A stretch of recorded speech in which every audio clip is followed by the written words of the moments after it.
Hello guys, welcome back to the another episode of the Rishabh Jain Show, a podcast for solopreneurs who are trying to build the business around their passion, knowledge and skills.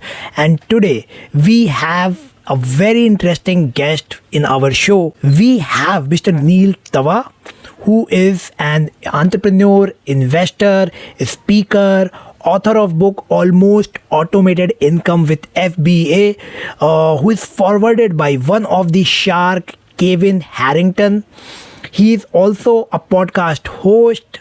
So, in this podcast, we discussed about how the journey of an entrepreneur looks like.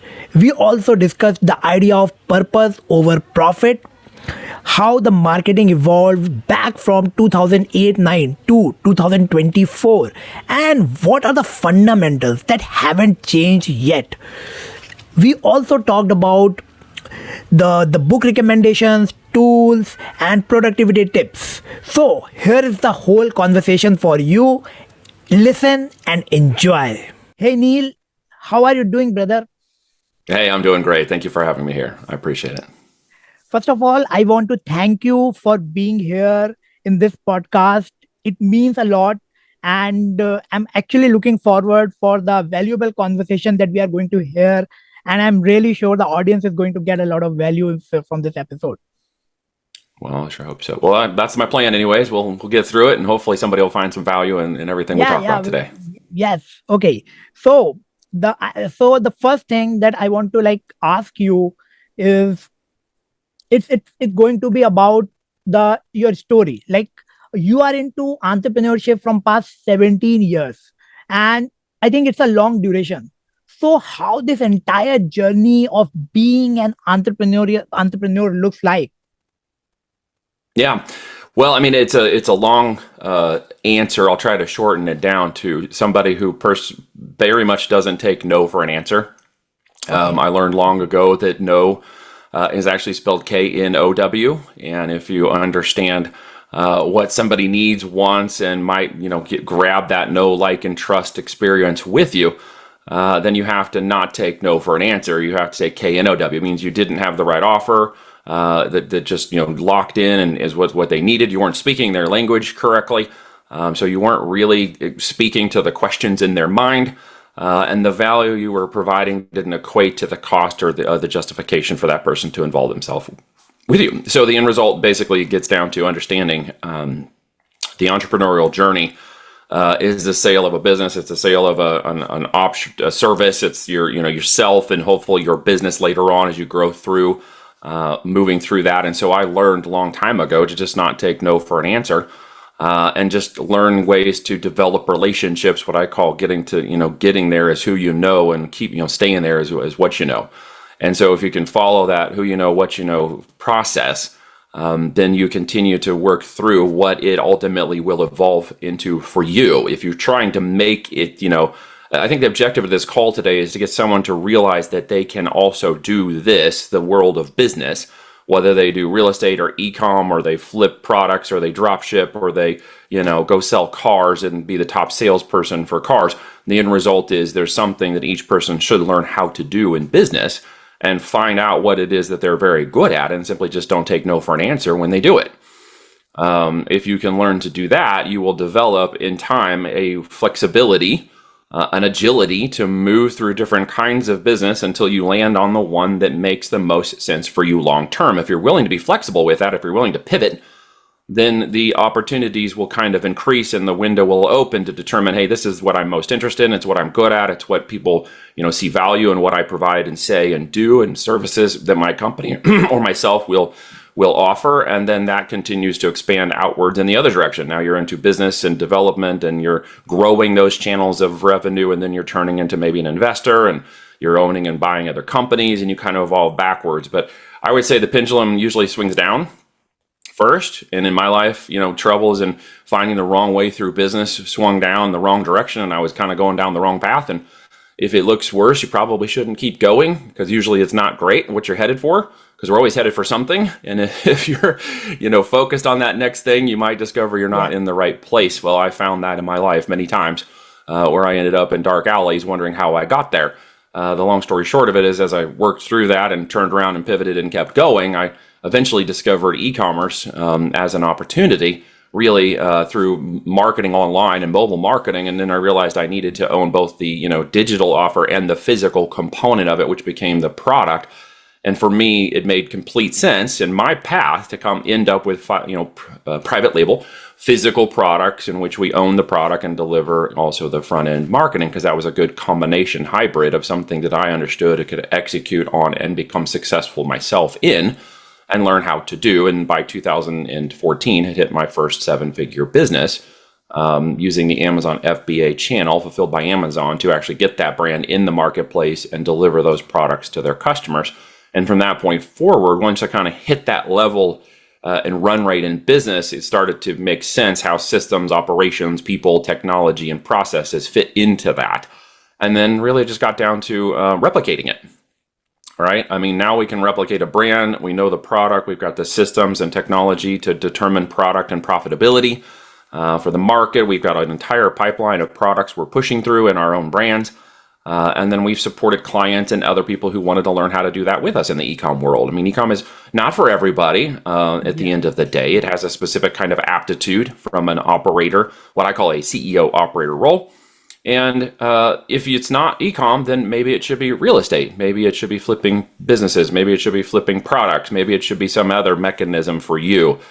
I found my love in e-commerce and have done it for the last 12 years in this way, and we'll probably do it for the next 12 years because it's just so much fun. It changes so much, and we've got so many different things going on now, including the acquisition of companies, that the future looks like a lot of fun for me. Oh, that's like, it seems like a lot of things like you have tried, you did, and finally, eventually, like you got that thing which hits you, which you feel like you can do it for the rest of your life. You Pretty found it. much, but it was a long road to get to this point. Failed businesses, a failed marriage, failed products, Yeah, patents on things that will never see the light of day, yeah, business ideas that flow like water and never end up going anywhere. yeah. Just challenges in the direct response marketing world, learning how to, buy media and make it profitable on channels that didn't exist when I was buying media back in the day, 2008, 9, and 10. There were no interfaces for, meta ads and YouTube and all this stuff and Twitter and all the things that everyone enjoys now as a way to do direct response marketing and social media marketing. None of that existed. So we were true direct response marketers. We had to learn how to engage people, build tribes without that, and do direct marketing. And I learned how to do it on the mobile side. I actually sent mobile ads into mobile phones all over the world. And we did it in spreadsheets. We would upload spreadsheets with creatives and whatnot, and then we would wait and see if we got it close or not. Because you'd have to send it out to the people, they'd upload it, it'd go through the mobile, and then you'd find out, well, did I make any sales or not? And you'd check the other platform. And, that was a painfully slow process of figuring out, where today you turn on an ad in, Meta, and in 24 hours, am I over the target or less? And you can't, we couldn't do that back in the day.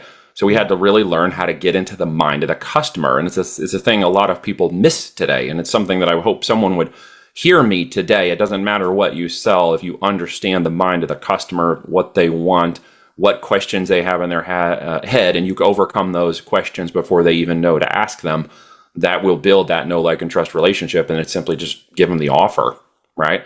And then they will either love it and want it, or they will apologize because they can't accept it. Yeah, yeah. So like you have you told like there is a lot of change happened when you started, like in 2007, 8, and then A today lot it's of change. 2024. So there's a huge shift happened. Yes. But my question, like I just want to know, what do you think is something which is fundamental and which even after this much changes in technology haven't changed when it comes to marketing? Yeah. Well, it gets down to the fundamentals at the end of the day. Whatever offer you have Yeah, needs to be profitable, but you cannot push profit over purpose, or you will lose. If you are profit centric only, yeah. then every offer opportunity in business you start will ultimately fail. Okay. That is a greedy, self-centered, pride before the fall kind of business model. And I see way too many people trying to market opportunistically and take advantage of that, and just try to do it out of, I guess, fear and desperation and scarcity. And I have been in those places with limiting beliefs and a limiting mindset, and I know what that feels like, but I see it now more and more in people. And the ones that are willing to calm that storm in their head, the ones that are willing to actually take executable steps and figure out the process, they're going to win.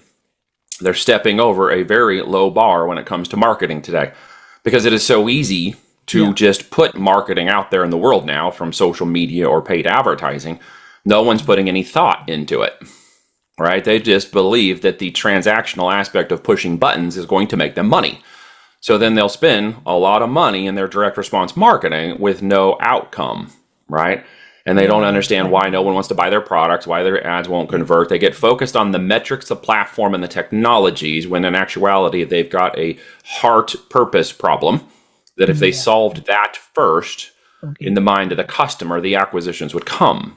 So I really want people to understand that if you don't know who you're selling to and you can't explain them to me in a simple layman's terms, sixth grade language, then you don't know who you're selling to. And you can't get it to that level of simplicity, then you've got to figure out how to do that, right? Out of that will come a very simple offer. They want, X, I give them Y, and that equals a dollar sign. And once you present that to them, people will fumble over themselves to give it to you. And if you're not there yet, keep testing different offers that dial in the interest of the audience. That would be different products. If you're in the physical product world, it could be a different offer. If you're in the coaching and consulting world, it could be a different way of presenting your SaaS software if you operate SaaS businesses. Really, at the end of the day, I just see too many people trying for desperate marketing, wondering why they can't make the numbers dial in. The second part of that I see is people that are not willing to actually spend the money to acquire a customer. Okay, he who spends the money to acquire a customer wins. It's in paraphrasing Dan Kennedy, right? By Dan Kennedy, he said it more eloquently. Yeah, he said it more eloquently than I did. But at the end of the day, if I can acquire a customer in my business that would have gone to yours, I won. If it cost me $300 to acquire that customer and they bought $100 worth of goods from me, I'm actually still winning. Where I'm going to lose in that equation is if I can't turn that 300 into 400 or 500 through my relationship with them after they came and became a customer. So many people aren't thinking about beyond first acquisition. They're only thinking about what is it about the first acquisition. And if I don't get first acquisition targets, then the whole thing is a failure. And I'm saying you can't focus on those things. If you have not heard this before, or if you've heard it from someone else, I will repeat it for you again here. You need a customer lifetime value. Okay, you need to understand the value of that client to you, and not in an opportunistic, greedy, or profitable way, but in a valued way that says, if they stay with me and I'm supporting, serving them, pushing that servant leadership forward with what they're getting and doing and continuing to do that for as long as they will let me, you will make that customer more profitable. And if you continue to provide them more value, they will make more value. That's your win-win. In my world, the triple win is that the last part is if they build the great business with us and we are helping them do that and have been in the trenches with them for 2, 3, 4 years, even 5 years, we have an acquisition opportunity, right? So we both win again one more time. They win at the exit and we win at the acquisition stage. So it's an offer for me that, people are like, what's your 3 to 5 year plan? And I'm like, well, who asks anybody that question anymore? Because in honesty, my 3 to 5 year plan is aligned with every client that is working through their 3-5 year plan. And if I can help them move through that, and then our team is already moving under a 3 to 5 year plan for every product and brand and exit and acquisition we're in, then I'm in alignment with my flow. I'm in flow with my purpose. I'm helping other people. People are seeing success from it. And for that reason, I also can't take on hundreds and thousands of people.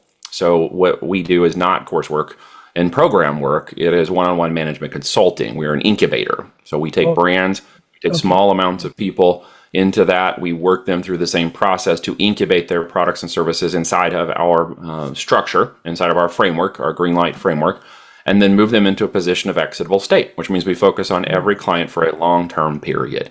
So I don't take on very many people, maybe 5 a month if I find 5 that qualify. And they actually have to have a certain profile of qualifications to even be eligible for the by invitation only program we have called Voltage Business Builders. So I've set back and pulled back and pulled back until I am only working with those who I want to work with, who I feel are in alignment, who have the capability, who have the time, energy, attention, and money to dedicate to the business, who don't treat it like a side hustle or a hobby business. Mm. and actually see that as becoming the real business that they want it to become if it takes them 3 to 5 years to get there. Okay. Not 3 to 5 months or 3 to 5 minutes. Oh, great. That's great. So, uh, the first part that you talked about is like the three main things. First, you be clear, simplify the things, and have the purpose. These are the very important things that I can like Very important. interpret from this response. And the second thing is like people are not looking long term. They are missing out where they are like not if they are not able to acquire at the front end. They are not looking forward the lifetime value of that person, like how much value the person a customer can bring in the lifetime, and because Correct. of that they are losing in the front end, right? So They are. They're losing to better direct response marketers. In my world, because it's physical products and our first channel of incubation of a brand and products is on Amazon, I yeah, target Amazon's metrics that they've already set in place. yeah, They have 200 million customers, right?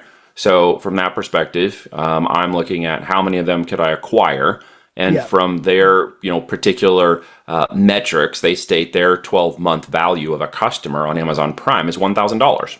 Okay, So what's my target?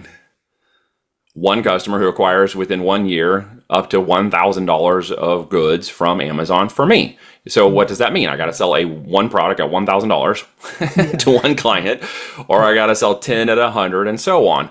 And so if I know that, then I know where my product and pipeline should be. I'm not looking for one product to hit that metric. I'm looking for a portfolio of products that allow a single customer to come into my brand through that channel and then reacquire up to $1,000 in product from me over a 12-month period. That's my customer lifetime value target. So if I know that, then I have to work backwards in the time, energy, attention, and money it takes to actually get to that position over the next 12, 24, 36 months. In the direct response marketing world, Shopify, etc., you got millions and millions and billions of people to hit your website from every global country in the world, yeah. which makes it actually more complicated in my mind, because now people are trying to segment which country, which segment of people, which location of people, which value of the people. And so for me, it's a little different. I simply go in and say, well, there's only one area on Amazon, this node Okay, of a particular product in this system that I'm actually targeting for 5 to 10 competitors I'm going to compete with who are generating, multi-million-dollar businesses every year, every month. And that's my exact target. I actually like that because it's very laser focused. And I okay, knew who I'm going to go in, who I'm going to attack, how I'm going to acquire, and then in what time I'm going to take them over. And then I'm going to take that segment, okay, of that customer avatar, and I'm mm, going to then direct response market to only those people on my okay, Shopify channel or TikTok channel who match that exact profile that started on Amazon. So I'm going to stay laser focused across channels and create what we call a halo effect. So okay, for me personally, I find that to be easier over the last decade of doing it this way, to identify who they are in that segment, give them what they want, and, yeah, and target up to 1,000 a year as that value, and then take that information, knowledge, and collateral and push it backwards into the DTC channel. okay, That's how I did it. That's how I've learned how to do it. That's how, everybody yells and screams about Amazon, but I'm like, you can't not have it today if you're in the e-commerce world. And in many instances, there are things you can't not have in any business world. From my real estate friends who do, mobile park and parking lots and short-term rentals and okay, multifamily tenants and stuff. Everybody's got something that they've got a vertical into, yeah. and to create this opportunity, right? Okay. So I think the great insights you have shared about how the person should approach when it comes to marketing, the thought process, and how it's going to be about knowing the worth of your customer. Okay. So really, really, I think the audience got the great insights and value from that particular response that you have given. So my next question to you is, if someone is starting a business on the internet today, what do you think Mhm. are few core skills he or she need to build to actually build this business? So, in my world, the thing that I do is I look at what's called a disc assessment, DISC. Okay, In the disc assessment, what I'm looking for is somebody who fits a specific set of the quadrants within there: dominant, intrinsic, comprehensive, conscientious, and let's see, dominance, influence, conscientious, steadiness, and conscientious. I gotta get okay, that right in my head. The goal between those things is really understanding the value of what that person's intrinsic business and history and ability to learn and get through a process of earning in any particular process that they're going after. Okay. So if they're, say, more dominant or influence, those are typically people who are dominance, direct, response oriented. They're like firm. They're like go get it. Very strong willed type A alpha personalities, right? If they have the I influence side of it, they're typically going to have more enthusiastic, optimistic. They're going to be high spirited in nature, very lively people. These are typically people like, celebrities, Joe Rogan, people who, have an audience and they have to be in front of people and they get their energy from being in front of people. But one thing they're not is very detail oriented, task oriented, and objective oriented kind of people. That simply doesn't resonate with their brain. They get stressed out by the idea of making lists and going out and doing things. They typically are better at just the front end marketing, conversation, branding, and other things. But when it comes to operations, controls, logistics, the freight, the marketing campaigns, they're like, they freak out because the details make them anxious, right? So for a conscientious or a steady person, the S, those people would typically be more even tempered. They're going to have, they're going to have a level of patience and humility. They're going to be more tactful by nature. They're going to be more operational by nature in that way. And then if you move over to the conscientious side, they're typically more analytical, detail, reserved, oriented. They're more precise in what they want to see occur. They are very much in already systematic nature in the way they think daily, weekly, monthly in their own lives and the business and the type of roles and the thing they've done. And they typically are a little more introverted in nature. They make great seconds. They're not the dominant, but they make a great second. What that means is if those people fit more of an S&C profile within the disc for operations around an e-commerce company, they will typically be the ones willing to do the daily, weekly, monthly work that others are not willing to do. And they will maybe stand around and say, hey, look, these are all the things we need to do, and this is how we do it, versus them actually getting in and actually doing the work. So if you look at more of an ISC or an SC profile, those types of individuals, their strengths, weaknesses, opportunities, and threats, we can mitigate better as mentors and coaches because of their willingness to learn, their willingness to follow a system and a process that's already established, then take and own that process is a great number two, and then move that process into something that's uniquely theirs and take control of it on their own, which moves them out into more confidence and the ability to do it on their own and operate. We call those CEO operators in my world. So it's going to be a slightly different profile for each type of person who wants to go out there and get it. If you don't match more of the S&C profile for an e-commerce business, you are simply going to fall and falter on those details. You're going to miss them. You're not going to like them, and it's going to drag you down personally, emotionally, physically, spiritually, mentally, financially. It's just not going to be your thing. It sounds really good and you like the idea, but you're simply not going to execute. And operations of e-commerce is an executionable business. Now, to be very clear, it isn't pushing the buttons that makes the money. Right? Even those people who are operationally S&C natured individuals, it isn't pushing the buttons that makes money. It's them willing to sit down and sharpen an axe for 4 hours, knowing that they can cut the tree in 1 hour when they do that. So if we can sharpen them, they're willing to listen, they understand processes, and they're going to follow along. By the time they go, cutting the tree with us, it actually goes really fast and they understand how it's actually working. So that for me just fits kind of more of a profile. It's not a feeling. It's not on a gut emotion. You can't run a business on gut emotions. It isn't your INFJ and what colors make you happy. It is really down to where's your strengths and weaknesses in businesses and in the business world. And can we help you overcome those that are weaknesses and help you see the strengths that you have, or put people in place with resources that overcome those weaknesses? Okay. So I think it's an interesting answer, and I was not actually expecting this kind of very different answer. I was thinking like you will say like you need to master like AI, you need to master ads and something like that. But you said it completely Those are different. tacit questions. Yeah, I can answer on the tacit side of that a little bit, but here's the problem: is at the end of the day, again, the thought process is some technology will replace my ability to learn and execute. It's not what I want you to think, it's how I want you to think. Okay. And if I want you to think, then I will just tell you, well, go use ChatGPT only because it's the best ever. Well, there are 100 different new GTPs out continuously with companies that are running all the time. And if you get caught up in that technology, thinking the technology will overcome your ability to understand, comprehend, and execute, you're wrong. So I don't want to give out technologies. I want to give out purpose, right? Purpose will then discover, okay, well, I'm not necessarily ready for that tech yet. I don't necessarily need this thing to do it. What I need to understand is how I do this first. And then I will see, okay, there's a way for an AI system to make images faster in my process. So I'm going to use that to make images faster. Okay. Or I'm going to do this to help the copywriting go easier. Or I'm going to do that to help this, project management and track better.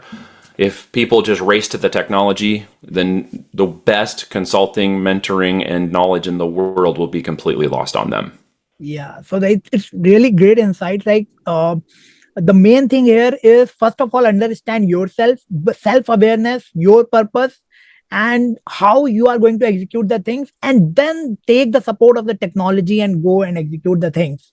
But When people you are know what how to execute, Yeah, yes. but people are doing just exactly the opposite They're instead doing of exactly the understanding. opposite. Yes. Yeah, So they think, and I understanding. think it's out of fear, maybe that they are looking at technology to replace certain knowledge they don't have, Yeah, instead of the willingness to look and say, can I consume some of that knowledge first, yeah, understand how to execute and orient myself, and then use technology to enable that. Those yeah, who are willing to do that, slow down and take that effort of learning, will yeah, earn more later. Think of the tortoise and the hare race. If those of you in America are listening to this, tortoise and the hare race. Okay, those who are running off like the hare are going to get eaten and caught in a trap yeah, and yeah, die on the vine. The tortoise will eventually win the race. If you are in, the bar is so low now that it's very easy to be a tortoise. I think the fear of missing out, the FOMO, has gotten ridiculous in the direct and the response marketing world, especially around coaches and stuff. And they're like, well, if I'm not hitting 1 million a month, I'm not successful. Well, no, that's actually not true. If you are somebody who can sustainably pull in, 10 grand a month after month in your business, and you are supporting and serving other people, then it is yeah, just a matter of time till you figure out how to pull in 15 a month. And then yeah, from there, as you're continuing to support and serve people, you'll get to 20. And eventually you'll look back and you'll be like, hey, 50 to 100K a month for me is nothing anymore. yeah, But everybody wants to race to the Alex Hormozy, $1 million a month and all these really great things. And it sounds really good and fine, but that emotional cycle of despair kicks in really quickly, and they end up down here, in the valley of despair, off in the desert, drinking the sand, thinking it's water. yeah, And because yeah. they never took the effort to go do the work. Okay, okay. Yeah, so I can totally relate with that. Yes, it's definitely happening here. So my next question to you is, uh, it's a little bit of different domain that I want to touch. Like, you are also very heavy on podcasting, doing it continuously. I have seen few of your videos as well. You are interviewing people on your podcast. So I like. Why podcasting works? What do you think? What's your take on that? So I podcast to brand, but not to sell. And I think so many people think podcasting is just a new sales channel. Okay. And they forget that marketing is an activity of sales. Okay. Oh, Marketing is an activity of sales. It okay. does not guarantee the outcome of sales. My podcast is not about guaranteeing any outcome of sales. It's about Okay. relationship building. Okay. Okay, it's about relationship building with the podcast guests, for those who get involved and listen in the podcast, and for Yeah. my business and their business in the longevity relationship that's established during the podcast. Many of my podcast guests and I go on to have multiple other conversations later on, Okay. after the show, or even up follow-up episodes that have Okay. led to relationships. Why? It's who you know that gets you in, and it's what you know that keeps you there. So the podcasting is an activity of marketing that leads to value and perception of value and the narrative of what we do and how we do it as people, and how we present Voltage and how their companies are presented as a part of that process, by allowing them to become part of our brand and then bring their brand forward through the podcasting mechanism. But I think so many people are like, well, how do you, Neil, why don't you sell ads on the podcasting? Well, because that doesn't really necessarily add value. Well, why don't you sell your episodes? Well, I don't. That doesn't value. Do you make all your guests pay to get on there? No, I don't make them to pay to get on there. Well, what do you make them pay? After the recordings and stuff? No, I don't make them Okay. pay for that either. Yeah. At the end of the day, it's a value added marketing activity to add part of that know, like, and trust relationship into my experience with anybody who touches my brand. Okay.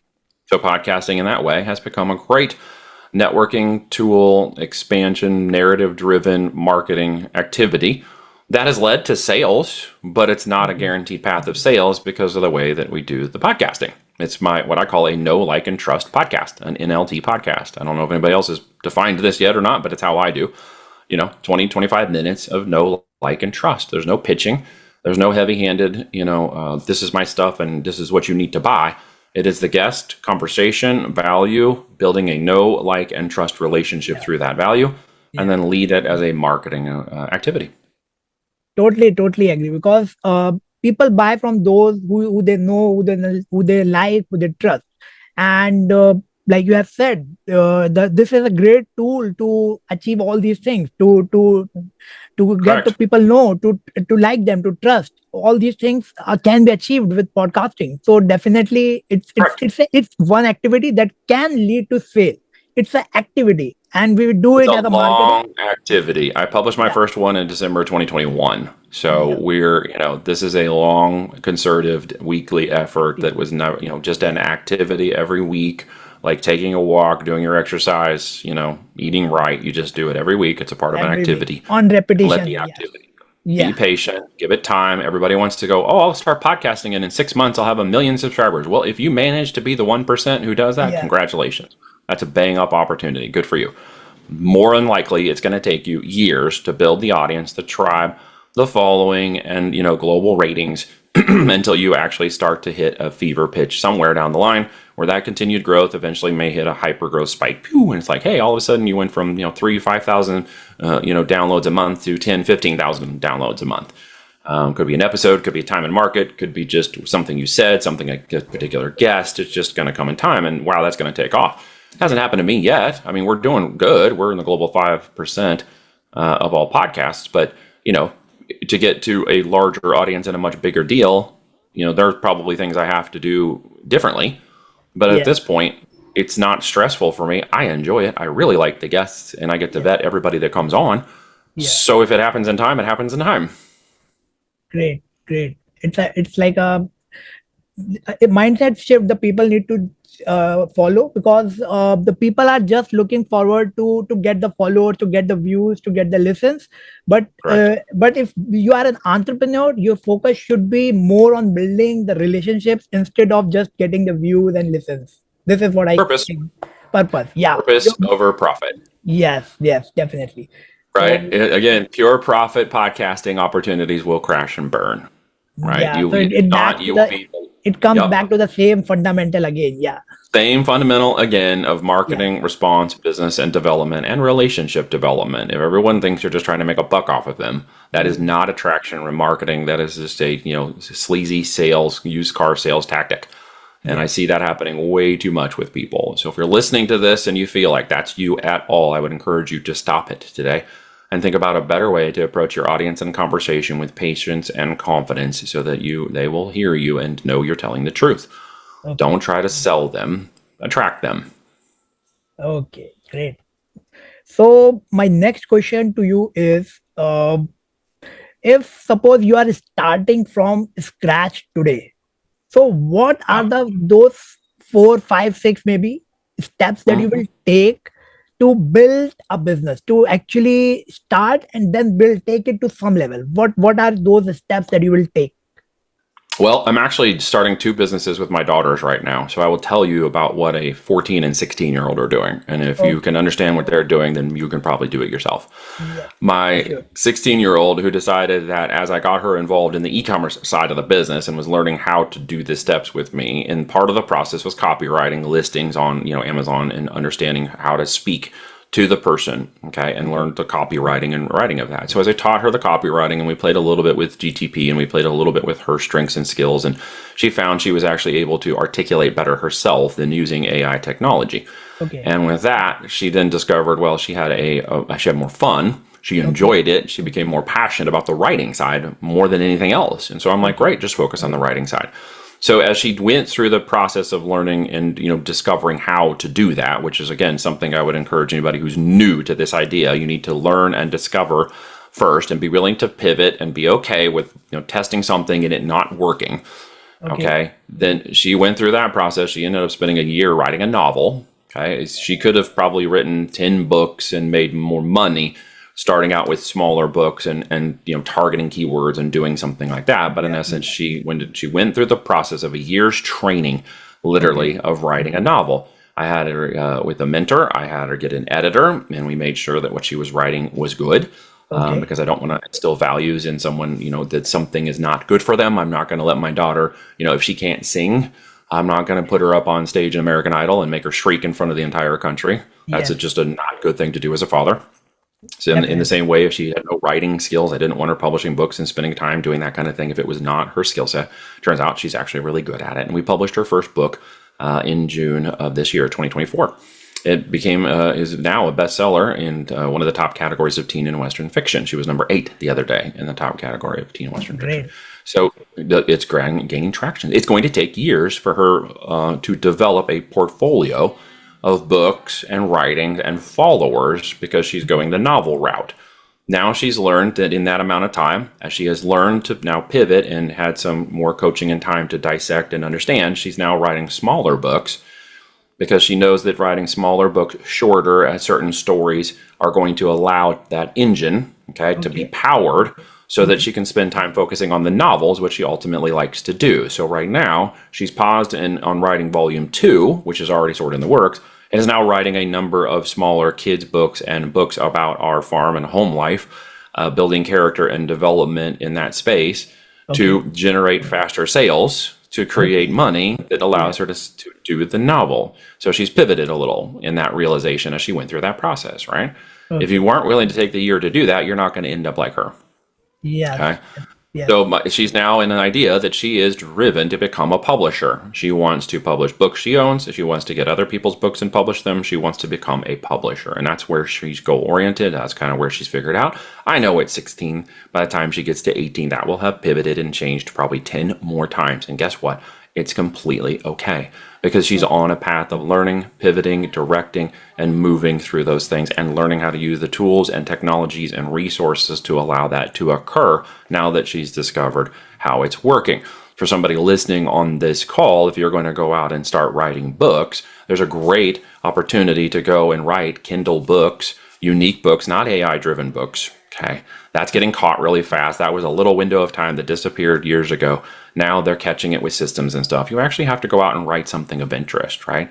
So go out and study KDP books that can do really well on Amazon as a first platform, and then move, TikTok style videos to influence the demand of that particular product on Amazon.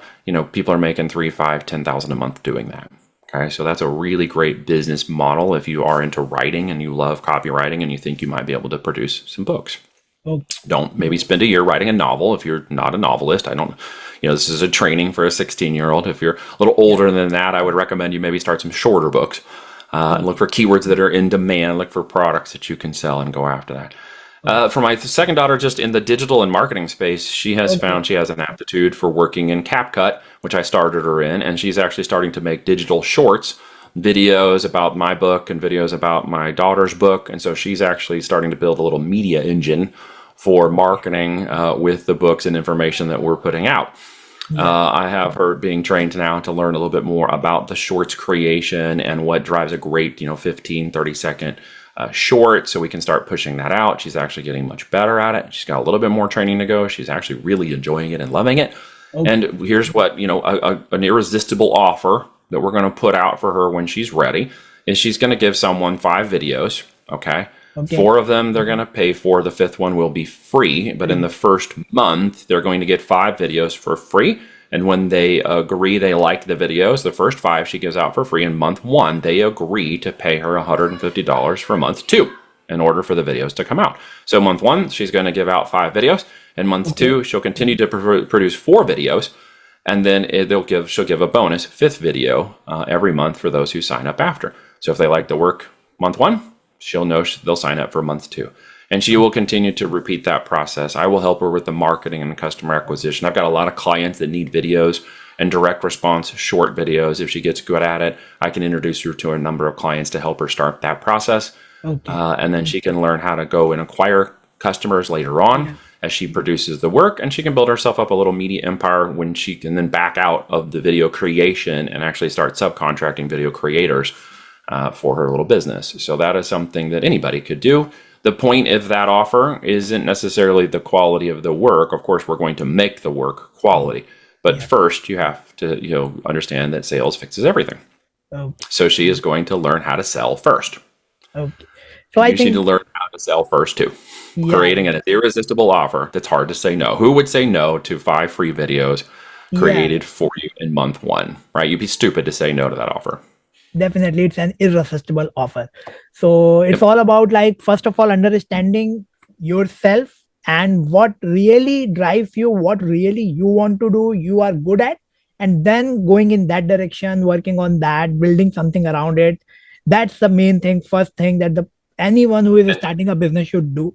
And then it's all about making good offers to acquire customers. The first thing is like making irresistible offer, like the offer 100%. that you said. It's very interesting offer, like the first 5 videos are free and then you will start paying from the next month onward. So it's more about like leading with a value. We are giving value first and then we are asking for the sale. So it's like looking like Correct. a We are very, giving value first. yeah. So it's like an interesting, very, very interesting insights like you have shared about building the business on the internet for anyone who is just starting out today. So Yes, because I get a lot of DMs in my X right now that are like, I see your funnel, it looks really good, but what if we could build you a different funnel? And I okay. get that over and over again. Oh, you need another lead page, another lead page. I got a whole scan of this, and apparently it's happening a lot right now. I've got some of my friends that have shown up screenshots of like people hitting them up in their X DM, DM, DM, DM. Yeah, yeah. None of those are irresistible offers. Okay. Okay. None of them have literally said, Yeah. I will build you a free landing page. If it converts well, then in month two, here's my offer. Okay. That's more irresistible. Prove yourself, show your work, that you have executable, actionable items. You will do things to show that your work is quality, and then I'll pay for it. Okay. Right? It's not a Yes. bad offer when you're brand new, especially when you're a young person getting started, or someone starting up a first business. You need to prove, get history, get reviews, get customer testimonials, get value and confidence in your offer, and then simply offer the same, keep it simple, stupid offer to more people. Yeah. Yeah. And then do not be afraid. And when they say no, because typically it's a KNOW. So lead with the weakness in your sale. That's the second point. Lead with the weakness. The weakness is, in this instance, if Okay. you're new and have no reviews, lead with that. I'm brand new. I'm getting this off the ground. I want to earn your value. Okay. I would love to have your review. If I do a great job for you in month one, lead Okay. with your weakness. Okay. Month two, I'm already, this is what you get paid. This is what I agree. And you agree to pay me. And you're willing to sign that agreement that says first month is this, next month is this, and it's a month by month deal. Then I know that you are willing to pay, you have agreed to pay in month two. You can also contractually say no to that, of course, but I've already locked it in as an expectation for month two. Okay. I So what think am I this, doing? I'm making the videos, and then I'm yeah. going and getting 2 more of those people and 5 more of those people Okay. and offering more and more. So I'll build it up by month 3, 4, and 5. I could be making $3,000 a month Yes. producing videos, Yes. which I'm now subcontracting those videos to the right Yeah. people who are doing the videos. I may be Yeah. splitting Okay. profits with them, but I'm looking at the next step of growth. Okay, so I can earn more, and then I'm just literally in the marketing, coordinating, and direct response of the business sales mode while I Okay. have people executing the videos and delivering the client work. Okay. And I'm going to teach my daughters that same exact model because it will get them down the path. They will pivot like you should all do through different Okay. things they're doing as they learn to pivot and discover there's something better or easier, or they have more fun with it and they're still able to provide the value at a higher price point. Yes. Okay, so charge Yes. a higher price point than you think you are worth and then stand on it. Why? Because Yes. the more profit after the purpose, the more profit you're making, you pay yourself, you pay your business, you pay other people, you have more acquisition costs. Okay, Yes. you can Yes. go in and acquire more people, more acquisition ability to acquire more people into that business. Yes. It's a big idea. Like it's very, very crucial to Provide. like have enough profit so that you can run smoothly and you can actually deliver value to your clients. Some of Definitely. you are yelling at me going, $150 for 5 videos, that's Yeah. ridiculous. Well, it's a 14-year-old. By the time Yeah. she's 18, she could be charging $1,000, Yes. right? Yes. Yes. But right now at 150, that's pretty good. And it's a great Yes. deal for her, and someone will get a great opportunity, and I know she's going to get better and stronger at it. And then eventually she'll charge 250 and 500 and probably 600 and 800, and she'll be worth it. Okay. So I think you have like shared so many valuable pointers here that I think the audience is going to get a lot of like clarity in their mind exactly how to approach and what are the things like that. That idea of leading with weakness seems like a very interesting to me as well. And I have listened this whole phrase first time, like leading with the weakness. And it's very interesting. Like you tell in the front end that like what my weakness is, and you are being a little bit vulnerable to the person you are approaching, and then Absolutely. later you are like connecting, and then you are delivering value, and No. Yeah. yeah, They and have to then you know are you. scaling They up have the to like things. you. And they And have to trust you. yes, yes, yes, so very, very Yes. interesting. Exactly. Okay, so now we are actually like already like running out of time. So I really Okay. want to take this Sorry podcast about that. to the end, toward the end, and where we have a quick section of rapid fire. So Okay. I will ask you quick 5 questions, and you have to like answer in a crisp manner, like in 2 3 sentences, or maybe a Got it. little bit longer, but not keep it very long. Okay, so let's just do it.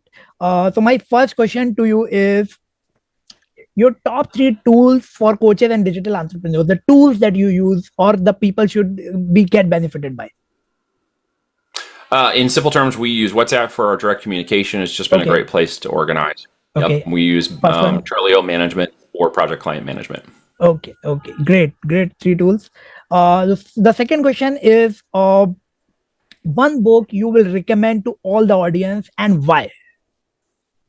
If you are learning how to create an offer that has more natural language than you can write, use Claude AI. Claude has a much more natural language writing. It will Okay. have to be changed in order to make sure AI filters don't catch it. But in terms of writing, it has a great, very strong copywriting LLM, Okay. excuse me, large language Okay. model. But I think you got a little bit question wrong. I'm asking like one book that you will Oh, did you ask recommend to about the a audience. book? I thought you said tool. My apologies. I heard you. Okay. Okay. Yeah. I'm asking about one book you will A recommend to the book. audience and why. Yes, book. Sorry. I always recommend Good to Great with Jim Collins, Okay. Okay. which is basically fundamentals of business and understanding what it means to become a business, become a good Okay. business, and become a great business. It's still Okay. a core fundamental value of all businesses. Check it out. Okay. Okay. So the next question is top 3 entrepreneurs who inspire you in your business. Who inspired me in my business? My Top three. uncle. Or your My uncle. Okay. uncle, yep, he was my mentor. And before he died, I had a really great opportunity to get to know his business mind, which was Okay. awesome.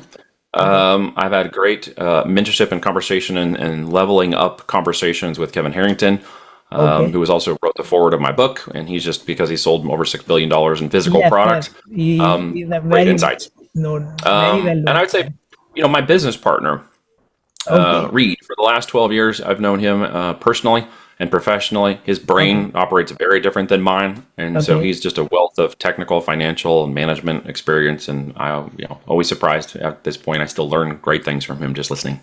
Okay. Okay. And the last question is like one productivity tip for the audience, like how to stay productive, what you do, number one thing. Time is just a construct you put in your mind. If you prioritize time, you will do Okay. it. If you're going to go on vacation with your family, you'll get up at 3 a.m. and do it so you can make the 4 a.m. thing. So if you say you don't have time, what you actually have is a prioritization problem. Okay. Okay. So I think it was great conversation we have here, and the lot of great value bombs the people are going to get. Thank you very much, Neil, for being here on the show. I'm really, really grateful for you to like you showed up and you like shared so many valuable things from your vast experience in entrepreneurship. Really, really appreciate that, man. And so today like we I just want to like call for the day, and let's just end for the show. Okay, so any closing remark you want to say, like? Well, for anybody who maybe is getting started or just in the early stages of business, for Okay. you guys, your opportunity begins at the end of your excuses. Stop making excuses for your time, energy, attention. If you don't have the money and you're not, you don't have the resources, get resourceful. Figure it out. If it's never going to change, if you don't take lead on it, because you're the only person that's going to love it ever the most. So take lead on it and figure it out. For those of you who are experienced in business, we can always remember the fundamentals of business and stop thinking that there's always some growth hack or some little trick around the corner that is going to make all of our Lambo dreams come true. When in Okay. actuality, you need to also get back to the fundamentals of focusing on what and who you're serving, and then the opportunities will present themselves faster from that. Perfect. So like it can't be better than that. It's a perfect ending. You shared so much value. So that's all. That's all for this episode, guys. Thank you very much. Stay impactful.